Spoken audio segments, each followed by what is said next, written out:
Hare Krishna. Welcome to our Sunday Bhagavatam class. It is January 5th, 2020. New year, new decade. And I am in Petaluma, California, in a hotel. So let's go to the Bhagavatam. Om Namo Bhagavate Vasudevaya. Om Namo Bhagavate Vasudevaya. So we are in Canto 1, Canto 1, Chapter 4, Text 25. Very interesting verses today. Sri Sudra Dvija Bandhunam Trayina Shruti Gochara Karma Shayasi Mudhanam Shayaivam Bhavediha Iti Bharatamakyanam Kripaya Munina Kritam. So,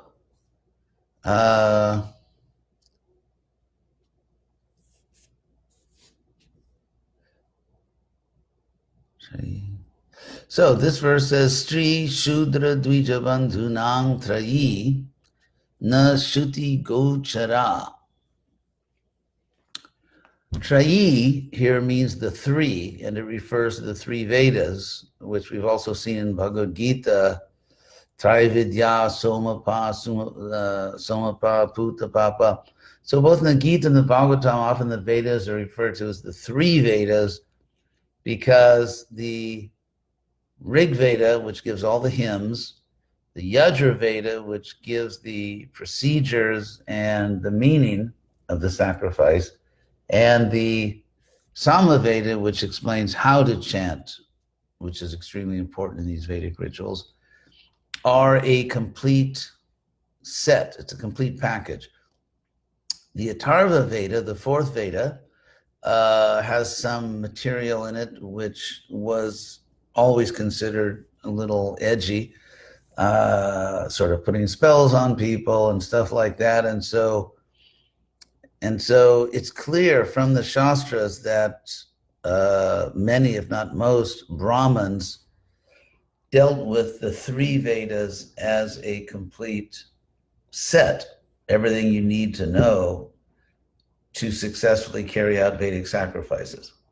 So here it is said, Sri Shudra, Sri, women, Shudra, Dvija Bandhunam, and those who have had good birth but did not elevate themselves to a high place. And so it said, Trayi, Nashruti Gochara, the three Vedas for this group, women, Shudras, Dvija Bandhus, are not accessible or available. Gochara. Gochara means, I'll read you exactly what Gochara means in a sense, because Shruti, of course, means the Vedas. So the Vedas are not Gochara for these groups, which means they don't have scope for it. It's not within their range. It's not accessible, and so on and so forth.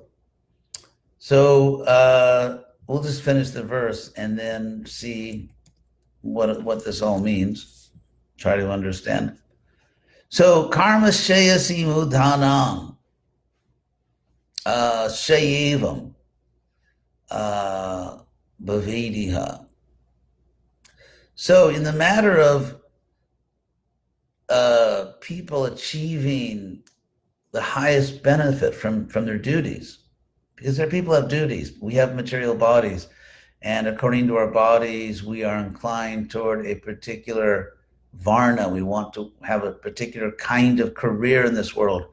Someone is sort of a born artist, or a teacher, or they like to do business or farming, or they want to manage, protect people, administer, serve as leaders. People have natures. That's what Krishna says in the Bhagavad Gita 3:33. He says that that everyone has a particular nature and that you can't avoid your nature. What can repression get? Nigraha king karishati. So what will repression accomplish? So how can people, all people, men and women, simply by doing their natural duty, by both in their career, which is varna, and also in their personal life, basically, how do you deal with human sexuality? How do you deal with the fact that we have material bodies and these bodies are inclined to combine with other bodies? And so the strategy is brahmachari or brahmacharini. When one is younger or still a student, then one simply has to be celibate.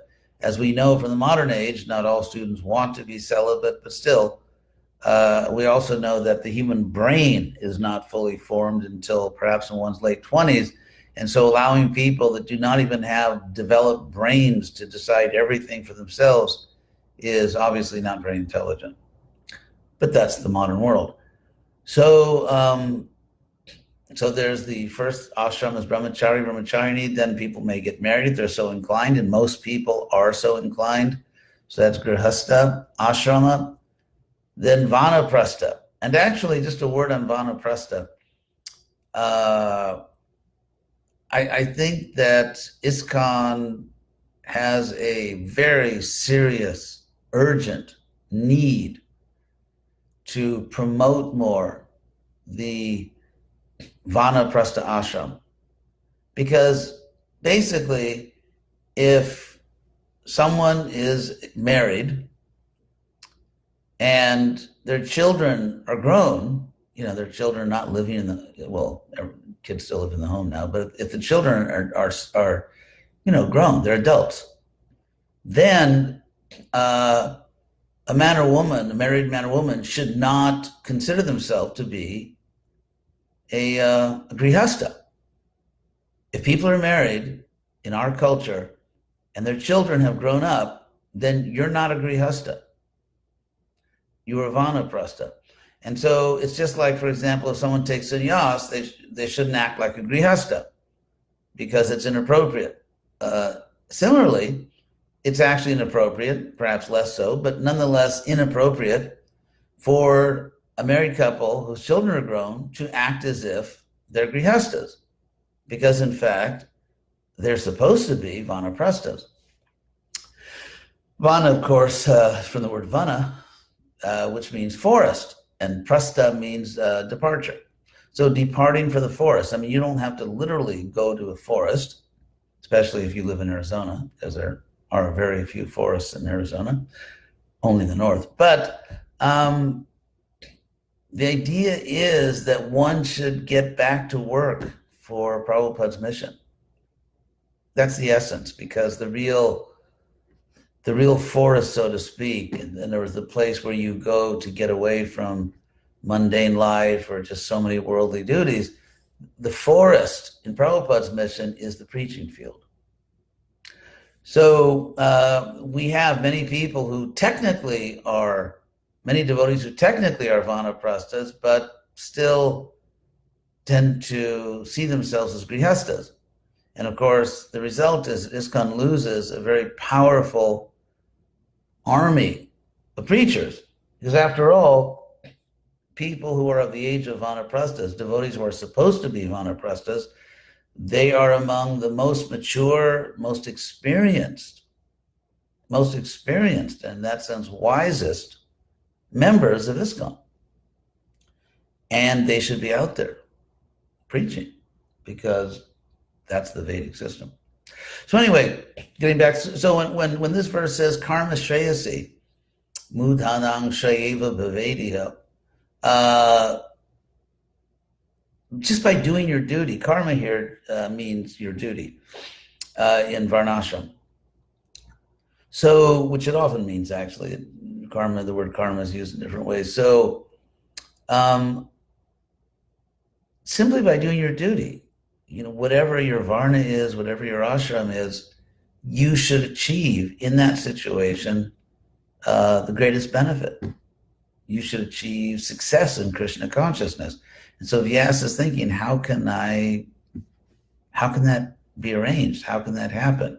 Because consider, people perform a particular duty in Varna and Ashram because that is their nature. But it's ultimately the nature of their body.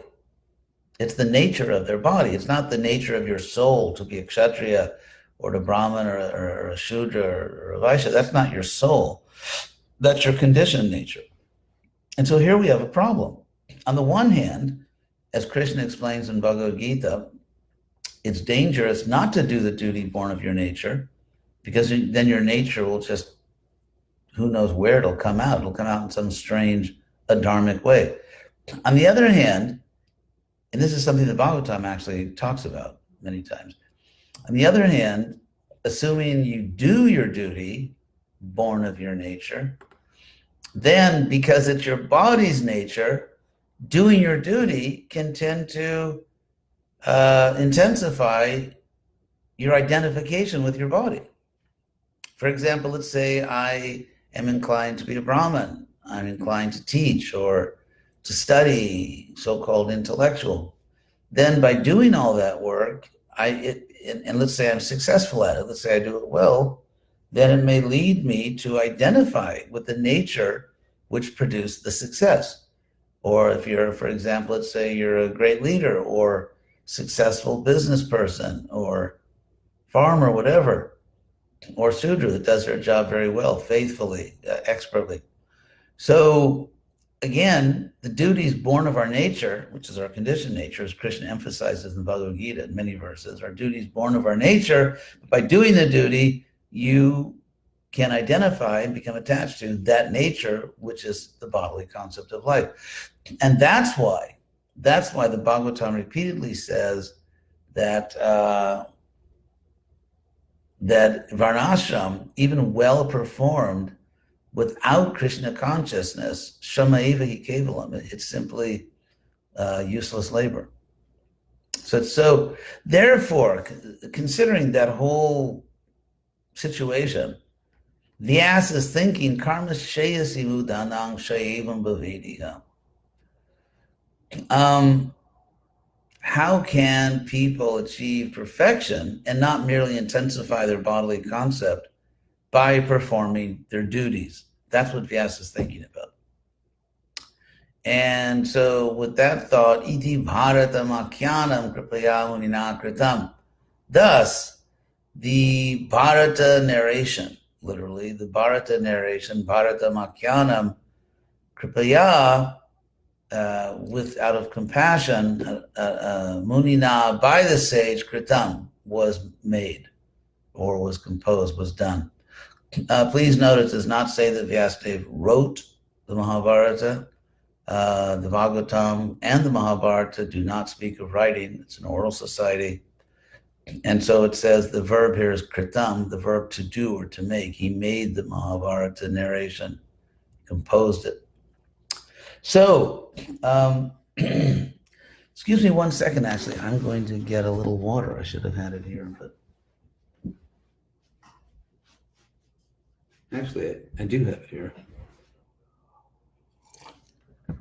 So, now regarding the part of this verse, which of course could be controversial, the women, the Shudras, the Dvija Bandhus, we have to understand that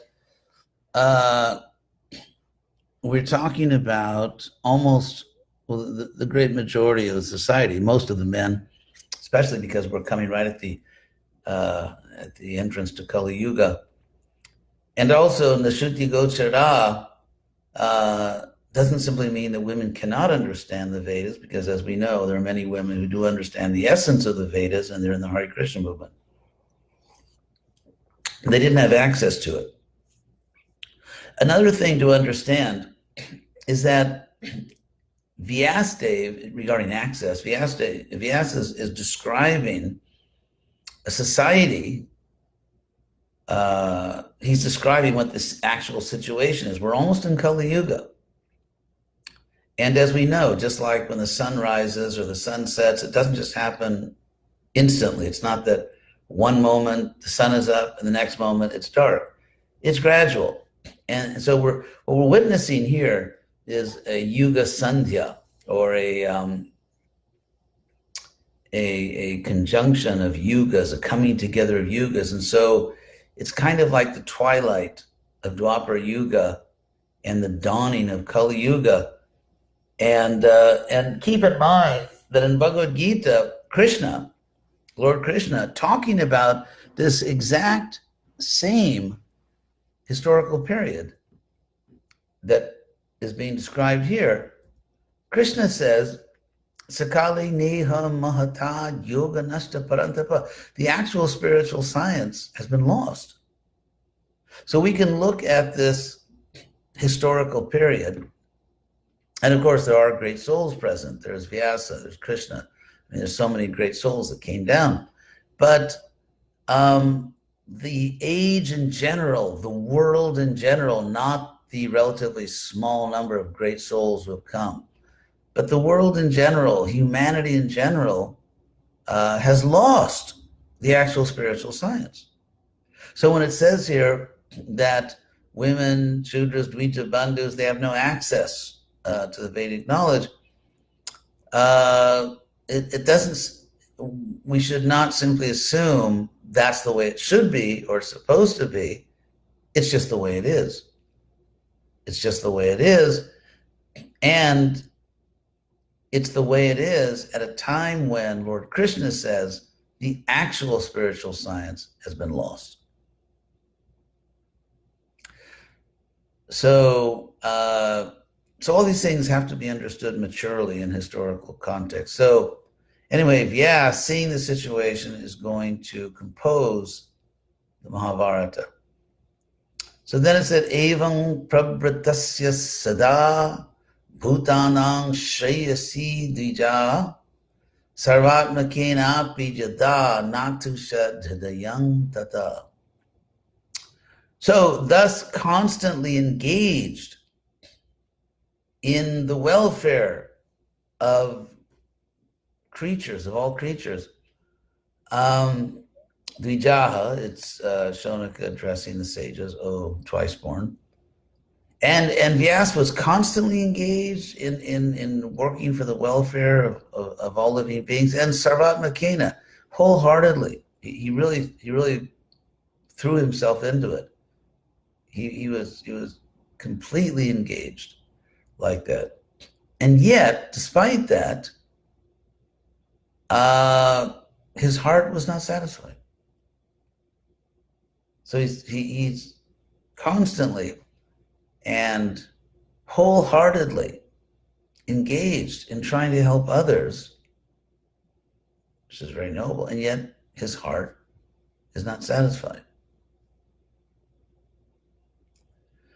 So, nati prasida hridaya sarasatyastateshucho vitarkayan viviktasta idang chovacha dharmavid.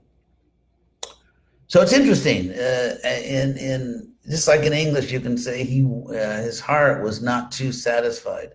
So we use the word too, which means like excessive, like too much, or but it's used to mean. And so the same thing in Sanskrit. Nati prasida hridaya.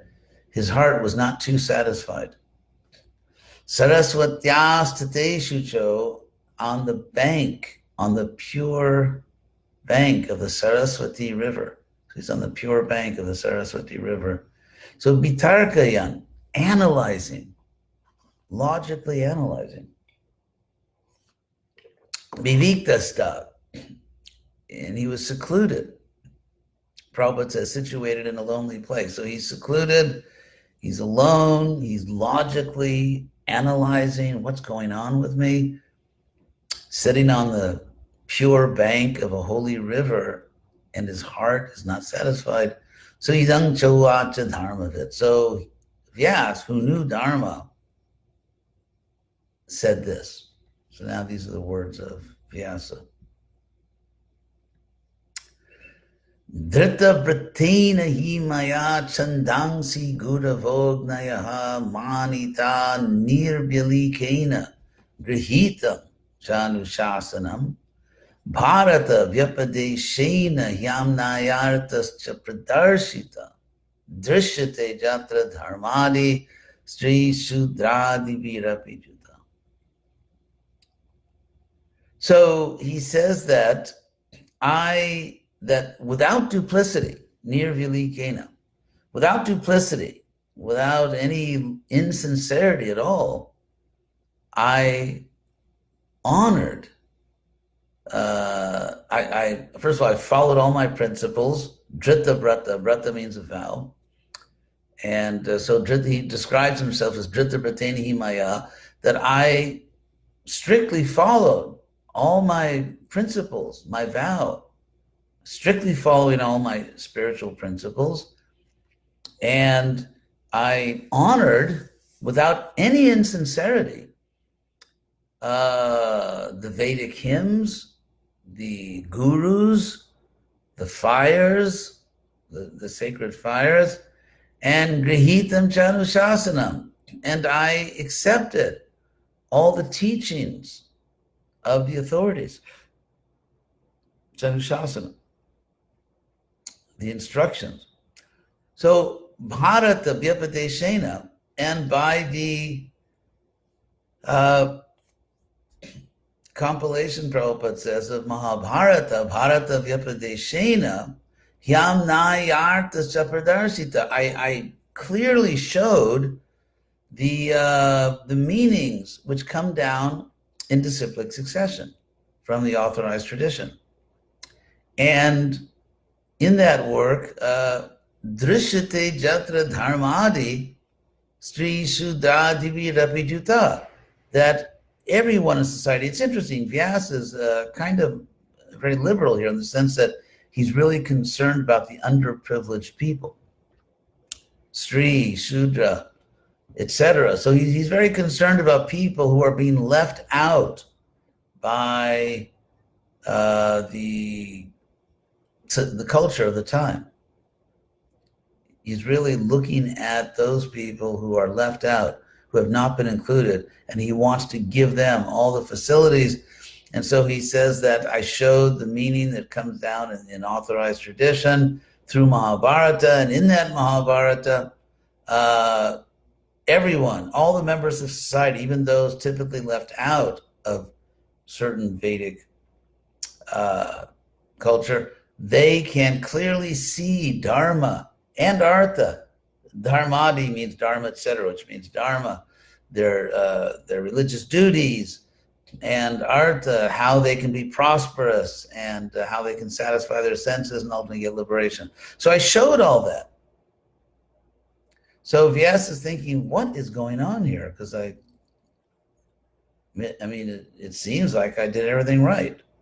So why am I not happy? And he says, Tatapi, and yet even so, Batame Daihyo Yatma Chaivatmana Vibhu Asampanna Iva Bhati Brahmavarchasya Sattamaha. Which Prabhupada translates, I'm feeling incomplete, though I myself am fully equipped with everything required by the Vedas. So he says, Daihyo, something in my body, something within me.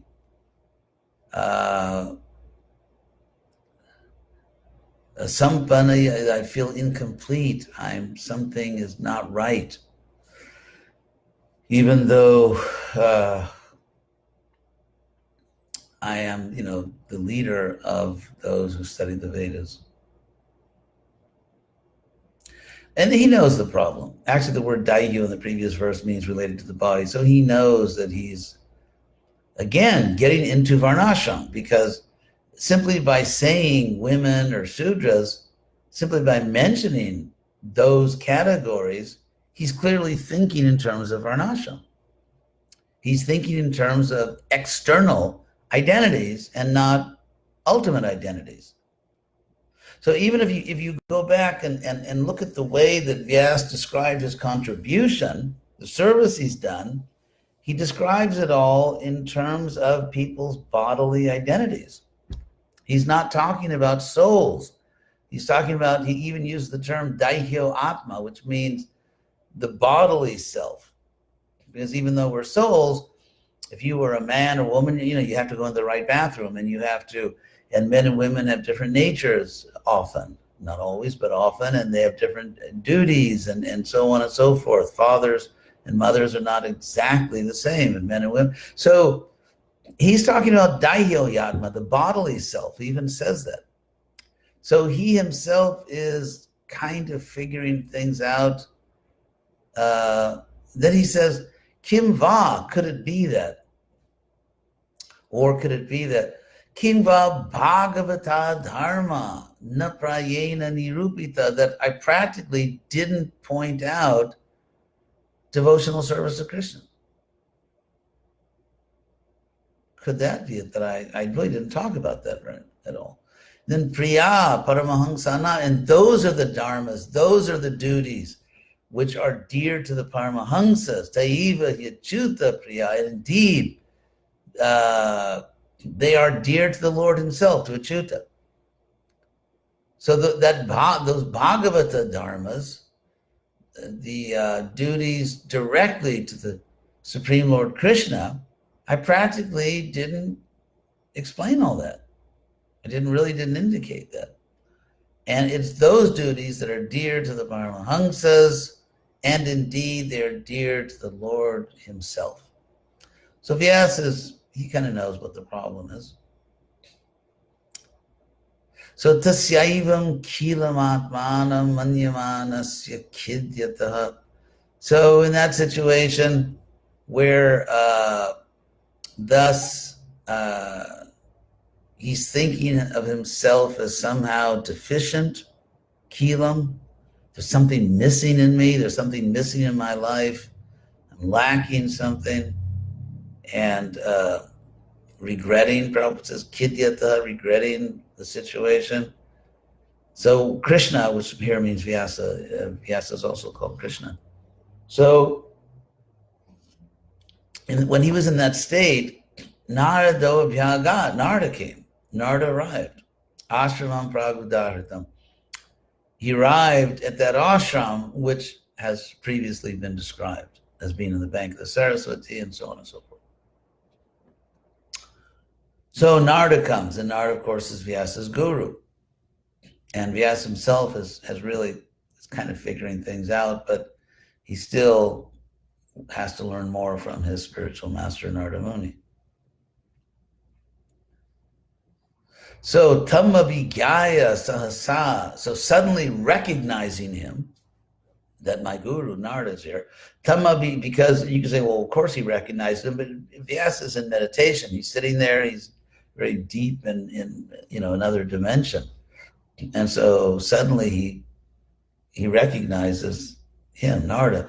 Tamabhigyaya sahasa pratyutaya agatamuni. He immediately got up, seeing that the sage Narada had come. Pujayamasa vidhivan, and he honored him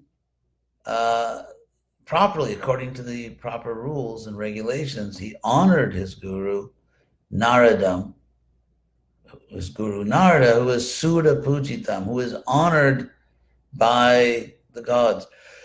So he honored Narada, who is honored by the gods. And that's the end of the first canto, 4th chapter of Srimad-Bhagavatam, entitled The Appearance of Sri Narada. And next Sunday, hopefully, we're all still here, we will begin chapter 5. And of course, we're going to hear about the conversation between Narada and Vyasa, an exemplary guru-disciple conversation. So I'm just looking to see if anyone had any questions here.